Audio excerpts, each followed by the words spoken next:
जब से ईरान ने इजराइल के ऊपर मिसाइल्स अटैक किए हैं, दुनिया इस बात को लेकर बड़ी अचंभित है कि आखिर ईरान ने यह फैसला क्यों किया कि वो इजराइल के ऊपर इतना मैसिव मिसाइल्स अटैक करे।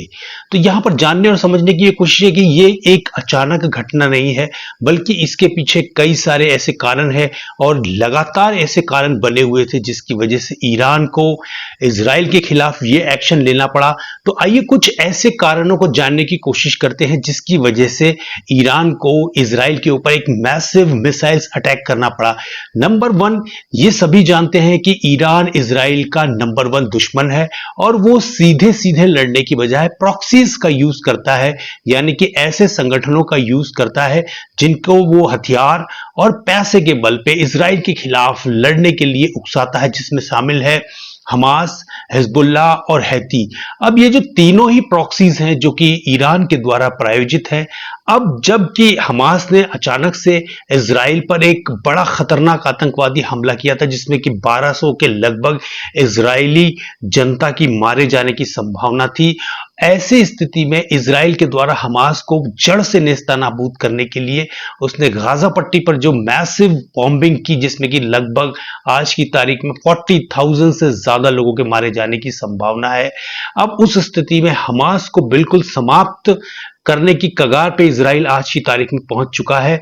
और दूसरा जो बड़ा प्रॉक्सी था जो ईरान का, जो कि लेबनान में बैठे हिजबुल्लाह थे, जो लगातार इजराइल पर अटैक कर रहे थे अपने रॉकेट से, और एक मिसाइल तो तेल अवीव तक जा पहुंची थी। तो ऐसी स्थिति में इजराइल को यहां पर इन हिजबुल्लाह से निपटना भी बेहद जरूरी था और अंततः इजराइल को एक जमीनी ऑपरेशन के माध्यम से इस हिजबुल्लाह को जड़ से समाप्त करने की कोशिशें शुरू करनी पड़ी। और उसका नतीजा हम देख रहे थे कि इसमें जब एयर स्ट्राइक्स इजराइल के द्वारा लेबनान में की गई तो इससे हिजबुल्लाह को काफी बड़ी तबाही झेलनी पड़ी और उसकी जो टॉप लीडरशिप है हमास की तरह वो भी धीरे धीरे खत्म होने लगी।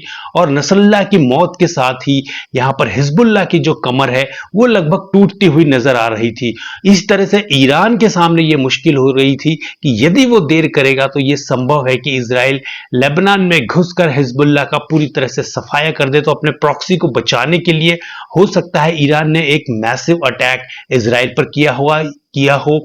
ये एक रीजन हमारी समझ में आता है। इसके अलावा इस ईरान की जो पोजीशन है मिडिल ईस्ट में वो एक रीजनल पावर के तौर पे देखी जाती है और यहां तक आज की तारीख में चाहे मिस्र हो, जॉर्डन हो, सीरिया हो, यूएई और सऊदी अरब हो, ये सभी की सभी जो कंट्रीज है कोई भी इजराइल के साथ पंगा लेना नहीं चाहता। सभी शांतिपूर्ण सह अस्तित्व की नीति के साथ इजराइल के साथ अपने संबंधों को सुधारने की दिशा में अग्रसर है। तो ऐसी स्थिति में अरब नेशंस में मुस्लिमों का झंडा बरदार अगर कोई कंट्री है तो वो ईरान है। और ऐसी स्थिति में अपने एक रीजनल पावर की जो इमेज है, अरब और मुस्लिम जगत में जो लीडरशिप की इमेज है, उसको बचाए रखने के लिए और उसको प्रेडोमिनेंटली दिखाने के लिए यहां पर जरूरी हो गया था ईरान के लिए कि किसी ना किसी तरीके का एक्शन इजराइल के खिलाफ ले।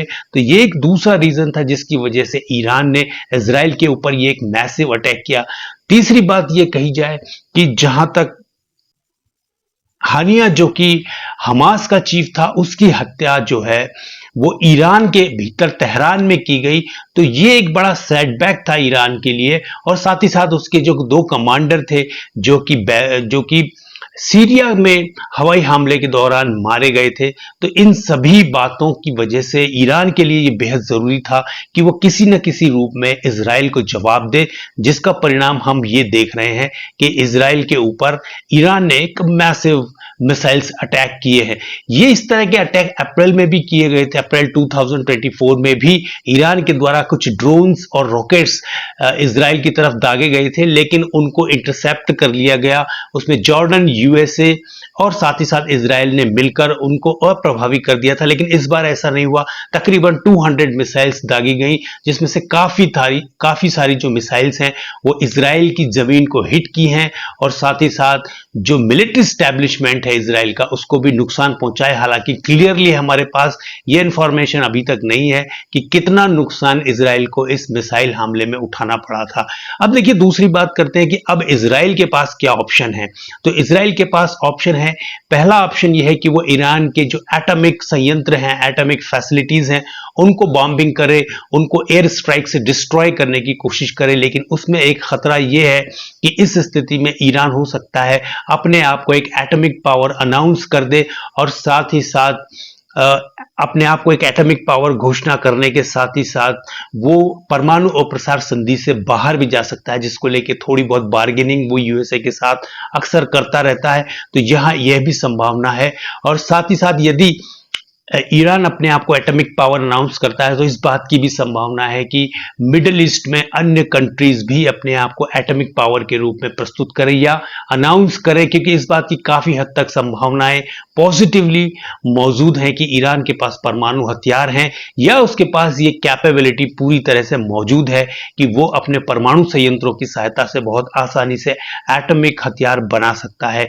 ये खतरा मौजूद सीधे सीधे है कि यदि इजराइल एयर स्ट्राइक के माध्यम से ईरान के परमाणु ठिकानों को निशाना बनाता है। दूसरा ऑप्शन जिसके बारे में इजराइल और यूएसए मिलकर तय कर सकते हैं वो ये है कि हो सकता है ये दोनों कंट्री मिलकर ईरान की अर्थव्यवस्था को नुकसान पहुंचाने के लिए, जो कि पहले ही बड़ी मुश्किल में चल रही है, वो उसके जो ऑयल इंफ्रास्ट्रक्चर जहां से ऑयल निकाला जाता है उन फैसिलिटीज को नष्ट कर दे, जिससे कि ईरान की जो अर्थव्यवस्था जो कि तेल आधारित है, तेल के एक्सपोर्ट पर डिपेंड करती है, उसको वो काफी हद तक डिस्ट्रॉय कर पाएंगे। और क्योंकि ईरान जो कि पहले ही यूएस प्रतिबंधों के चलते आर्थिक मुश्किलात में फंसा हुआ है, उसके लिए इस स्थिति से उबरना और भी ज्यादा मुश्किल हो जाएगा। तो दूसरी पॉसिबिलिटी यहां यह व्यक्त की जा सकती है कि वो ऑयल इंफ्रास्ट्रक्चर पर अटैक करे, लेकिन उसका परिणाम यह होगा कि दुनिया भर में हो सकता है एक इकोनॉमिक क्राइसिस जैसी स्थिति खड़ी हो जाए और डेवलपिंग कंट्रीज और इंडिया खास तौर से ऐसे कंट्रीज है जो इस ऑयल प्राइसेस के बढ़ते हुए प्राइसेस की वजह से बहुत अधिक इंपैक्ट कर सकते हैं।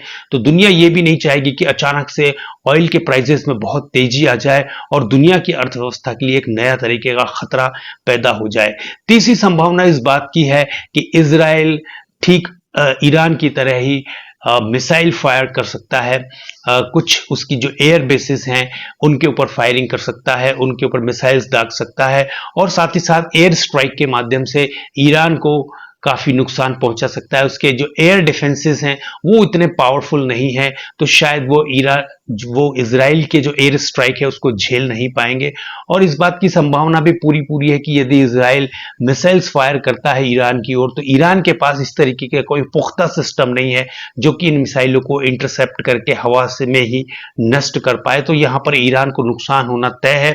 और साथ ही साथ ईरान के पास इस तरह की एयरफोर्स इतनी पावरफुल नहीं है कि वो इजराइल पर एयर स्ट्राइक कर सके। तो इस बात की संभावना यही है कि ईरान के पास क्योंकि मिसाइल्स और ड्रोन टेक्नोलॉजी काफी उन्नत किस्म की है, तो यहां पर वो इजराइल के सामने केवल इस आधार पर ठहर सकता है कि उसके पास काफी सारी एडवांस मिसाइल हैं जिनको वो इजराइल के ऊपर फायर कर सकता है। और एक साथ जब मैसिव फायर किया जाता है, कई सारी मिसाइल एक साथ दागी जाती है, तो इजराइल का जो आयरन डोम सिस्टम है जो कि मिसाइलों को हवा में ही मार गिराता है, वो काफी हद तक नाकाम हो जाता है। तो देखने वाली संभावना यह है कि आखिरकार इजराइल किस तरीके से ईरान से अपने ऊपर किए गए इस मिसाइल हमले का बदला लेता है, ये समय बताएगा। और ये देखने वाली स्थिति होगी कि आखिर दुनिया इस तरह से कैसे इस इजराइल के रिटेलिएशन से प्रभावित होगी।